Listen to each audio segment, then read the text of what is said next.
Hello future doctor. आता काहीच दिवसामध्ये आपली काउन्सिलिंग चालू होईल आणि काउन्सिलिंगसाठी कोणते कोणते डॉक्युमेंट लागतात त्याची मी लिस्ट एक तुम्हाला आज देणार आहे. तर आपले डॉक्युमेंट क्रॉस चेक करून घ्या की आपल्याकडे सगळे डॉक्युमेंट आहेत की नाही, आणि जर डॉक्युमेंट नसतील तर ते बनवून घ्या. कारण कसं आहे, काउन्सिलिंगच्या वेळेस लास्ट मोमेंटला कुठलेच तुमचे डॉक्युमेंट बनवून मिळणार नाहीत. याच्यासाठी तुम्हाला अगोदरच तुमचे सगळे डॉक्युमेंट बनवून घ्यावं लागतील. तर आज आपल्याला मी तुम्हाला जी लिस्ट सांगते त्याच्याप्रमाणे डॉक्युमेंट एकदा क्रॉस चेक करून घ्या आहेत की नाही. तर सगळ्यात पहिलं तुम्हाला तुमचं ॲडमिट कार्ड लागणार आहे, नीटचं ॲडमिट कार्ड. त्याच्यानंतर नीटचा स्कोर कार्ड लागणार आहे. त्याच्यानंतर तुम्हाला ऑनलाईन ॲप्लिकेशन फॉर्म, म्हणजे ज्या स्टेटमध्ये तुम्ही रजिस्टर करता आहेत तिथला ॲप्लिकेशन फॉर्म आहे तो तुम्हाला लागणार आहे. त्याच्यानंतर जर तुमचं सिलेक्शन झालं कुठल्या कॉलेजसाठी तर त्यांचं सिलेक्शन लेटर पण तुम्हाला तिथे लागत असतं. त्याच्यानंतर तुम्हाला नॅशनॅलिटी किंवा डोमिसाईल सर्टिफिकेट हे लागणार आहे. त्याच्यानंतर तुम्हाला एच-एस-सीचं मार्कशीट लागेल. त्याचबरोबर एच-एस-सीचं ट्रान्सफर सर्टिफिकेट किंवा मग लिव्हिंग सर्टिफिकेट. ॲक्चुअली ते दोन्ही पण एकच आहेत, फक्त नावं वेगवेगळी आहेत. तर मग एच-एस-सीचं ट्रान्सफर सर्टिफिकेट आणि लिव्हिंग सर्टिफिकेट तुम्हाला लागणार आहे. त्याचबरोबर कॅरेक्टर सर्टिफिकेट हे पण खूप महत्त्वाचं आहे. जिथून तुमची 12वी झालेली आहे, तिथून तुम्हाला ते कॅरेक्टर सर्टिफिकेट काढावं लागतं. पोलिस स्टेशनमधून ते सर्टिफिकेट निघत नाही, हे बऱ्याच मुलांना माहीत नाही.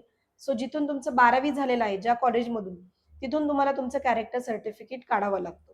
त्याचबरोबर एस-एस-सीचं पासिंग सर्टिफिकेट हे तुम्हाला लागणार आहे, म्हणजे 10वीचं पासिंग सर्टिफिकेट. त्याचबरोबर मेडिकल फिटनेस सर्टिफिकेट तुम्हाला लागणार आहे. जर ज्या विद्यार्थ्यांकडे मेडिकल फिटनेस सर्टिफिकेटचा हे नसेल, फॉर्मॅट नसेल, तर त्या विद्यार्थ्यांनी WhatsApp करा. त्यांना त्या पूर्ण डिटेल्स मिळून जाईल. फॉर्मॅटमध्ये तुम्हाला तो मिळून जाईल. फक्त त्याची अट अशी आहे, की ज्यावेळेस काउन्सिलिंग चालू होईल, त्याच वेळेस एम-बी-बी-एस डॉक्टरचा सही शिक्का घेऊन यायचा आहे. कारण असं नाही की फक्त तुम्हाला सिव्हिलच्याच डॉक्टरचा सही शिक्का लागतो. कुठलाही डॉक्टर असू देत, फक्त तो एम-बी-बी-एस डॉक्टर पाहिजे. त्याची व्हॅलिडिटी फक्त 1 आठवड्यापुरती असते. ज्यावेळेस काउन्सिलिंग चालू होईल त्याच वेळेस तो सही शिक्का तुम्हाला आणावा लागेल.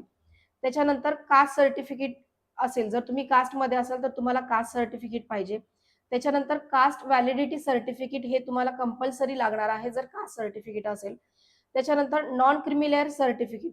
ओ-बी-सीमध्ये जर असाल किंवा मग एस-सी-बी-सीमध्ये जर असाल, तर तुम्हाला नॉन क्रिमी सर्टिफिकेट हे कंपल्सरी लागणार आहे. त्याचे फॉर्मॅट आम्ही ग्रुपवर बऱ्याच वेळा शेअर केलेले आहेत. ते एकदा क्रॉस चेक करून घ्या. आणि जर सर्टिफिकेट मिळाले नाही, तर त्याची पोचपावती तुम्हाला मिळेल. त्या पोचपावती सुद्धा आपण आता अपलोड करू शकतो. कारण एवढ्या मुलांना काढून देणं म्हणजे गव्हर्नमेंटला पण ती सोपी गोष्ट नाही. त्या पोचपावतीवर सध्या तरी तुमचं काम चालून जाईल.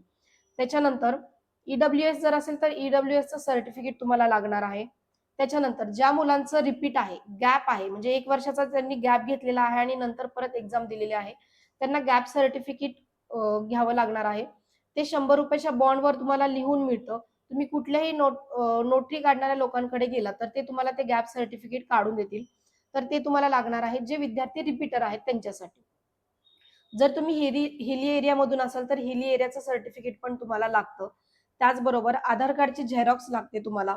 त्याच्यानंतर जर तुम्ही महाराष्ट्राच्या बाहेर कुठल्या स्टेटमध्ये ॲडमिशन घेणार असाल, तर तुम्हाला मायग्रेशन सर्टिफिकेट लागतं. ते कंपल्सरी तुम्हाला मायग्रेशन सर्टिफिकेट हे द्यावं लागतं.